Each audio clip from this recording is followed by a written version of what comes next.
Pernikahan dalam Islam adalah penyatuan dua lawan jenis anak Adam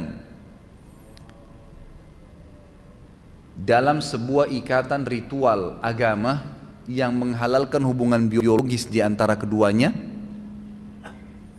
serta menyatukan antara kedua keluarga, kedua pasangan, suku dan negara. Itu definisinya. Saya bagi menjadi 3 potongan. Pernikahan dalam Islam adalah penyatuan antara dua anak Adam, dua jenis, ya, dua lawan jenis dari anak Adam, laki-laki dan perempuan.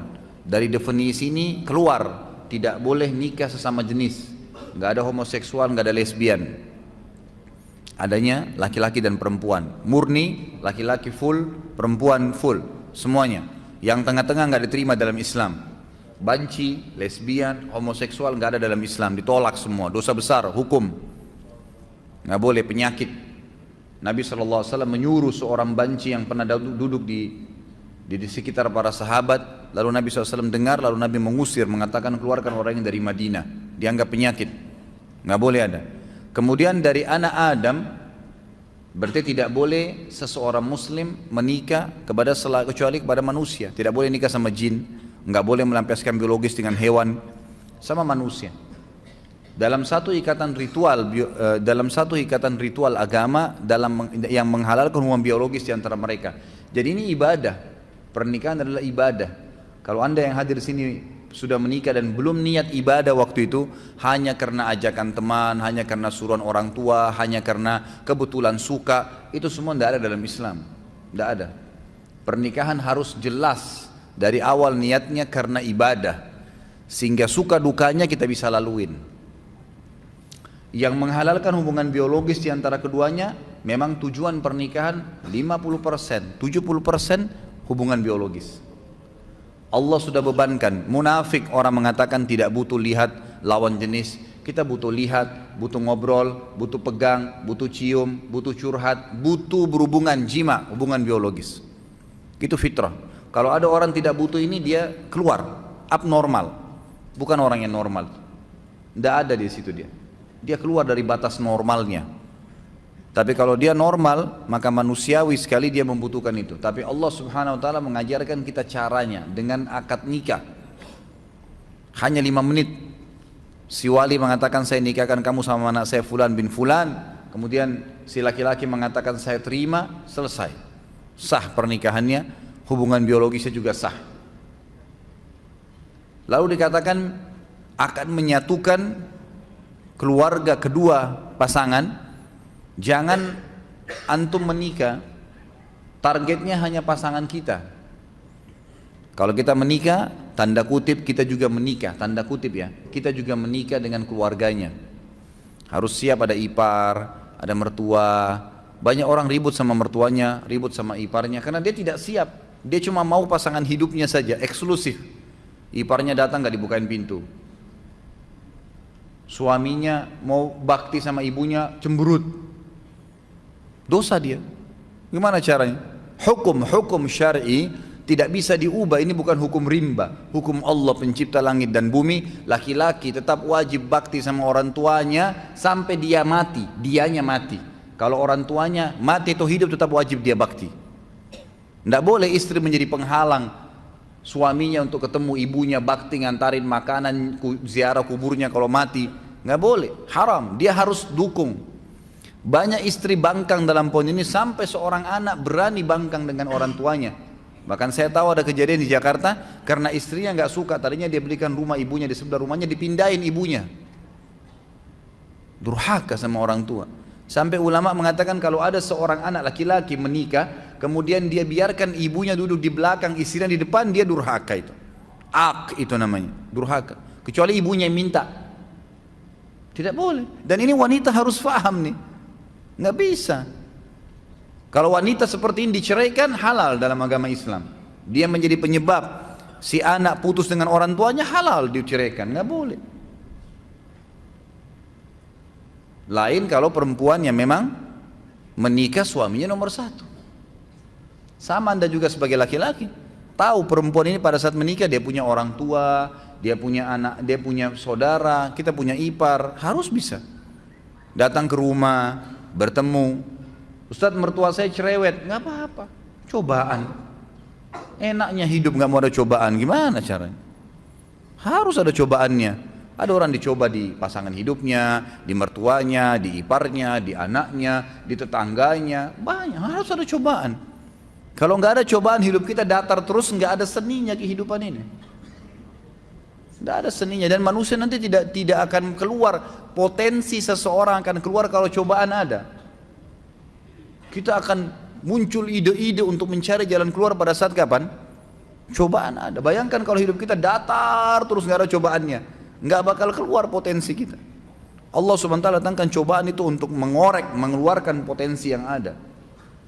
Emang begitu. Hadapin, pecahkan. Gitu kan? Pahala sabar didapatkan kapan? Pada saat cobaan datang. Kalau cobaan tidak ada, gimana bisa? Nggak mungkin. Gitu kan? Istri kita hidup 20 tahun di rumah tangganya sama orang tuanya dengan pola tertentu, cara makan, cara tidur, cara berpakaian. Kita pun hidup 30 tahun di ayah dan orang tua kita dengan cara makan, cara hidup dan seterusnya. Lalu kemudian disatukan, tiba-tiba mau bisa baik semuanya? Nggak bisa. Pasti ada penyesuaian. Asas yang penting dalam rumah tangga adalah yang benar memaafkan, yang salah meminta maaf. Selesai. Dan jangan nginapkan masalah. Jangan pernah nginapkan masalah. Clearkan pada saat itu. Salah minta maaf, saya perbaikin. Kembali kepada hukum Allah, patokannya agama Allah. Benar salah itu di mata Allah SWT, bukan di mata individu. Banyak orang laki-laki lemah, begitu istrinya marah sama dia, gara-gara dia pergi ke ibunya, langsung dia, ya sudah saya nggak usah ke ibu deh kalau begitu. Daripada saya ribut sama istri saya. Subhanallah. Dudukkan istri Anda. Kamu tahu nggak hukum agama saya wajib bakti dengan ibu saya? Durhaka saya kalau nggak kesana. Kamu pun berdosa kalau kamu lakukan ini. Memang harus begitu. Jangan malah salah di sini, kendor. Harus jelas ya. Kalau perlu seorang istri sokong, kamu ke ibumu, ayo saya temenin. Kapan ke ibu, kapan ke ayah. Berikan sokongan. Kemudian dalam pernikahan juga ada tujuan teman-teman sekalian, harus ada tujuan. Tujuan pertama itu perluasan hubungan. Memang itu tujuannya.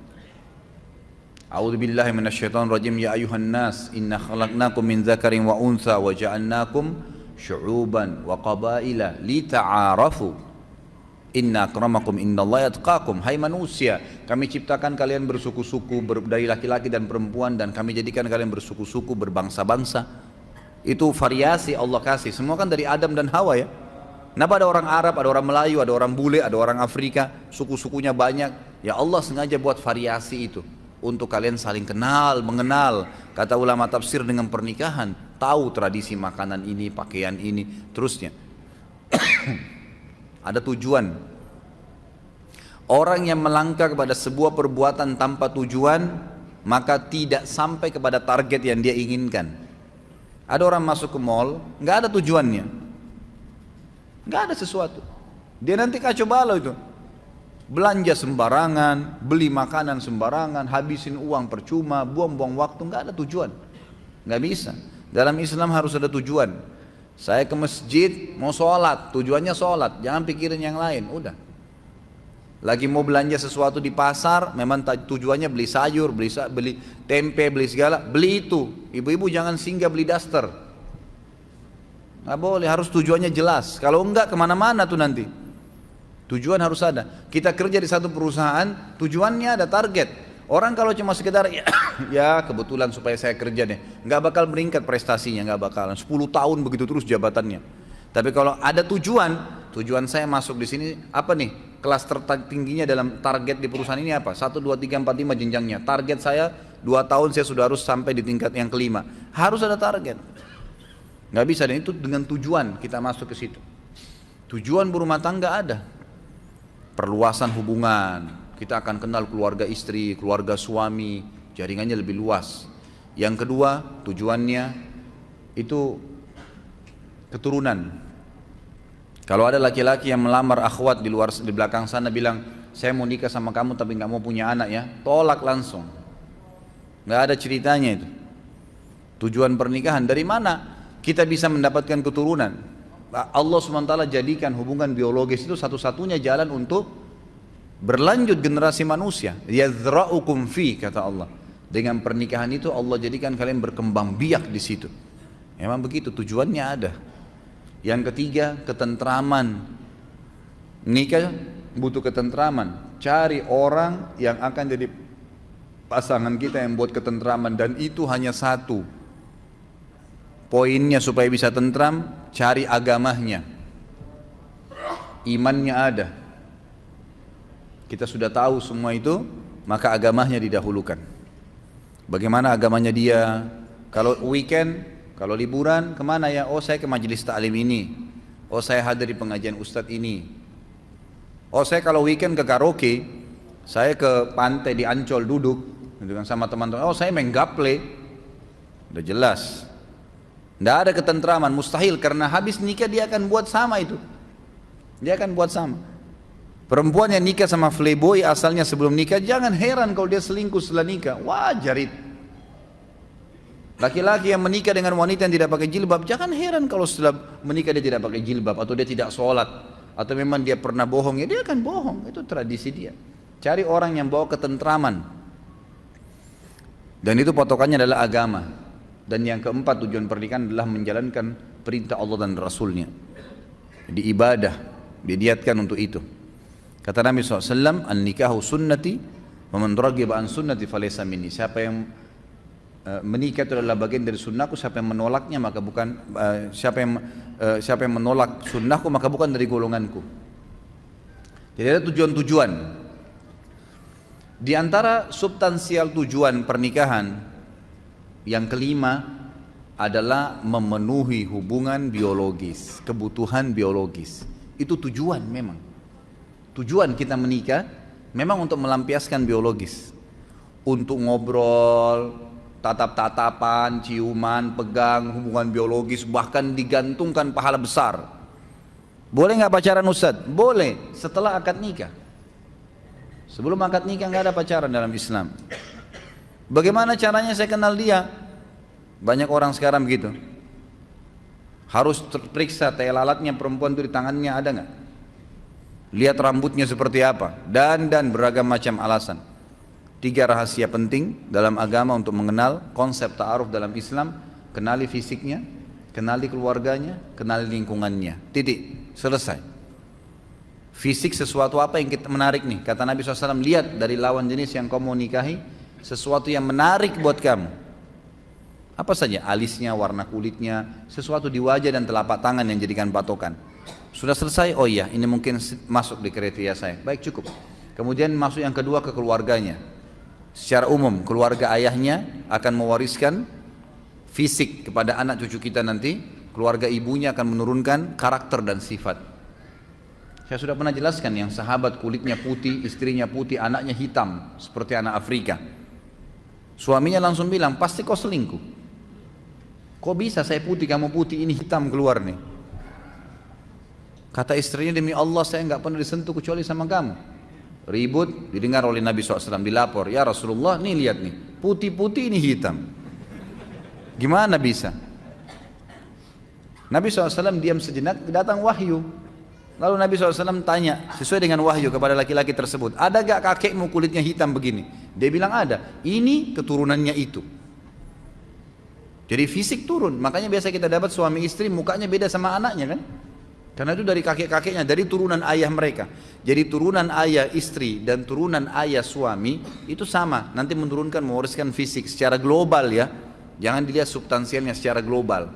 Kemudian keluarga istri, keluarga ibu dari istri dan keluarga ibu dari suami itu akan menurunkan karakter, sifat. Secara umum, oh keluarganya calon saya ini umumnya dosen semua, suka belajar. Itu sudah sifat umum keluarga. Ada satu pemabuk, satu ini nggak dihitung. Umum global ini yang dijadikan patokan. Kemudian kenali lingkungannya. Boleh orang kalau ta'aruf tanya, kebiasaannya apa ya? Kerja di mana? Oh kebiasaan saya kalau lagi iseng saya pulang kantor ke karaoke, duduk sampai jam 12. Habis itu saya pulang, saya hibur diri saya ke bar sampai jam 1. Pulang istirahat, besok kerja lagi. Sudah bisa dibaca belum? Oh saya kalau lagi kosong ya nggak apa-apa, saya cuma duduk gitu di rumah. Kalau akhwatnya bilang, kadang-kadang saya nonton TV duduk, saya putar nonton film India dari pagi sampai sore. Sudah tahu belum? Udah punya gambaran lingkungannya. Berarti nanti akan begitu tuh kalau sudah menikah. Oh saya kalau pulang taklim mampir Nur Iman belajar. Saya belajar taklim. Oh saya kalau weekend saya hadir tablik akbar di sini. Dan seterusnya. Saya mulai ikut tahfidz Quran beberapa surah di store setiap minggu. Nah itu berarti kita tahu lingkungannya. Nah ini berarti bagus nih, gitu kan? Itu saja, nggak perlu pacaran keluar sama-sama, nggak usah. Semoga Allah berikan hidayah. Kadang-kadang ada orang tua, kok bisa itu? Datang laki-laki malam minggu, tante, om pamit ya, saya mau bawa anaknya. Iya silahkan, masya Allah. Silahkan dibawa ke Ancol, dibawa ke bioskop dingin-dingin terus ndak zina. Bohong, ndak zina. Bagaimana caranya nggak zina? Gitu kan? Nggak ada, paling sedikit itu sudah iktirab ke zina. Ujung-ujungnya, nggak bisa, susah. Nanti hamil di luar nikah, sibuk nikahkan. Bagaimana? Dari mana sahnya nikahnya orang hamil itu? Mana anaknya nggak jelas statusnya, nggak boleh dinisbatkan kepada pemilik sperma, nggak ada hak waris di antara mereka. Kalau anaknya perempuan dari hasil zina, dia nggak punya hak wali. Banyak sekali rentetan hukumnya. Tujuan pernikahan termasuk yang tidak kalah pentingnya adalah kebutuhan biologis. Itu nggak bisa dipungkirin. Teman-teman kalau yang punya anak, jangan tunda mereka menikah.